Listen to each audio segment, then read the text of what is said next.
So today I'm kind of switching gears a little bit in the sense it's kind of a full circle thing. So several years ago, about a year or two before I left the Mormon Church, um, I was attending different churches. Um, Part of it's to kind of come to understand what they believe, but as well as I was struggling with stuff emotionally, and these different churches kind of helped by sharing the love of God in a way that the Mormon Church wasn't doing at the time. So when I went there to those different churches, I went with the Mormon mentality. The Mormon mentality meaning that they believe that they are the only true church on the face of the planet. And yes, I'm using air quotes because that is how lame that thought process is. But that's how their brain works. And growing up that way, that's how my brain worked too. So I went with the intent to observe, and God had me go in there because he needed me to be filled with the love of God from followers of Christ, actually. Who showed love in a way that, like I said, the Mormon Church wasn't doing. So now that I'm left the church, I've already did the 18-page letter, gave it to the church, and that whole process is in the process of doing. My part in that process is over with. I ain't got to do anything. That was the point of the 18-page letter, is so that I didn't have to go through all these interviews and whatever with the church for them to try to get me to come back. When it's a theological break, there typically is not a coming back. With me, the only way I would go back to the Mormon Church is either A, they disclaim false teaching that they preach that contradicts the teachings of Jesus, or B, I have to denounce Christ. I'm sorry, that's how I see it. Because it's what Jesus said that is more important to me than what they say. And if what they are saying is different from what Jesus is saying, I'm sorry, there's no repair in that. I choose to follow Jesus. That's who I follow. I don't care what man says. If they teach something contrary to what Jesus says, they're teaching false doctrine, in my opinion. So anyways, today I plan on going to Shawnee Baptist Church. I attended it once before. One particular Sunday, I went to 4 different churches at the same time. Oh, on the same day, sorry. I went to the Episcopal Church at 9:30, I think. No, I didn't. That day I didn't. No. I went to the 9:30 service at Highland Baptist. Then I went to the 11 a.m. service at Highland Presbyterian. Then I went to the Mormon Church that I met at 1. And then I went to Shawnee Baptist Church, the night service at 7. So, and all that I walked to, by the way. So that was a lot. So in this full circle, part of me wanted to go to Highland United Methodist today, but they're completely closed down now. They're not open like they were when I was attending years ago. And that does break my heart, actually, because I actually loved going there. That was one I really loved going to when I went years ago. So today I was kind of doing a little worship, and then I started wanting to do singing in hymn book like I've done before, where I allow the Spirit to guide through the hymns type thing. And so I started to sing. So before I left the church, one of the things I used to collect was hymnals.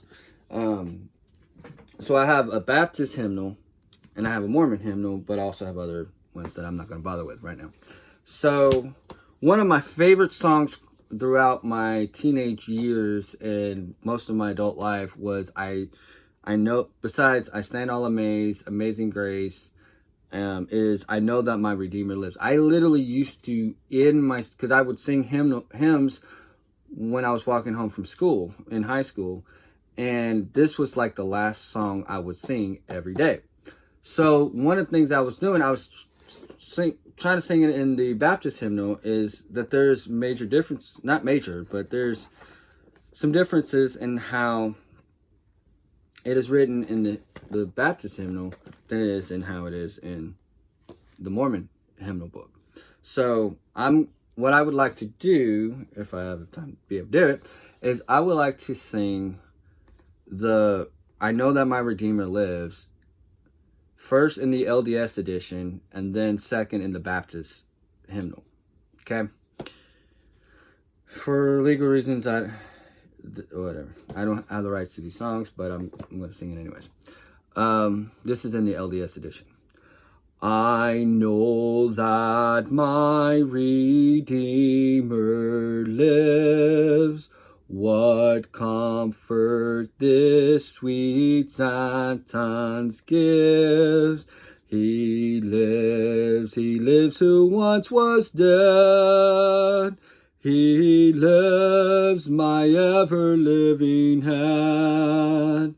He lived to bless me with his love. He lived to plead for me above. He lives my hungry soul to feed. He lived to bless in time of need. He lives to grant me rich supply. He lives to guide me with his eye. He lives to comfort me when faint.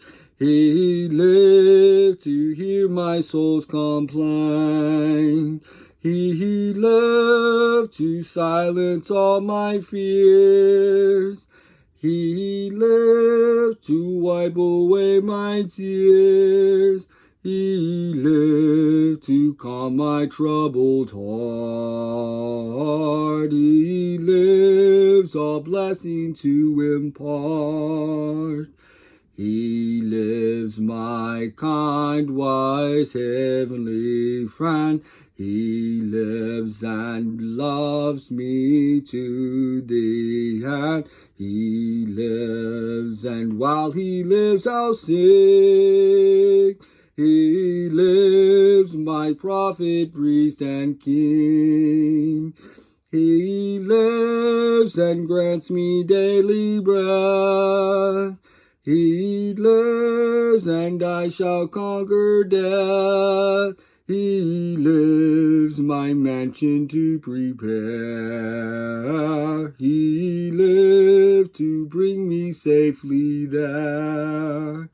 He lives, all glory to his name.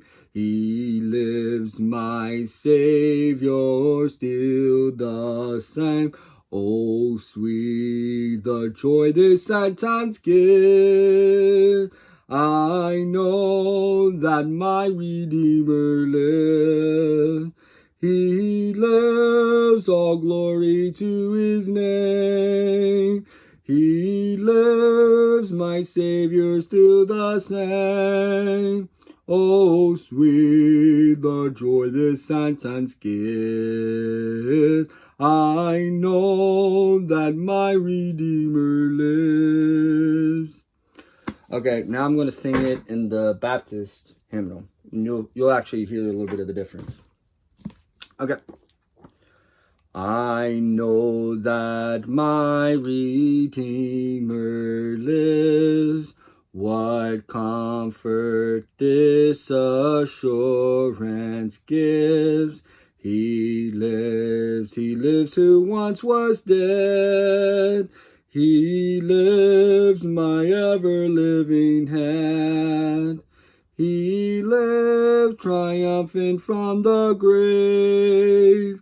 He lives eternally to save. He lives exalted throne above. He lived to rule his church in love. He lives to bless me with his love. He lives to plead for me above. He lives my hungry soul to feed. He lived to help in time of need. He lives my wise He lives my kind, wise, heavenly friend. He lives and loves me to the end. He lives, and while he lives, I'll sing. He lives, my prophet, priest, and king. He lives, all glory to his name. He lives, my Savior, still the same. What comfort this assurance gives! I know that my Redeemer lives. So, there we go. There's the other songs I've come to find. Like, I Stand All Amazed. It's totally different in, I think, the Methodist than it is in the Mormon. I'll do that in a different video. But so I gotta go and get ready to go to Shawnee Baptist Church to attend their worship service. The actual worship service, first time since before I left the Mormon Church. There was one point, I think last year or the year before, I had attended their Sunday school, but I had the Lord moved for me to return back to Victory House in time for church with them, because they meet literally at the same time. So, here we go.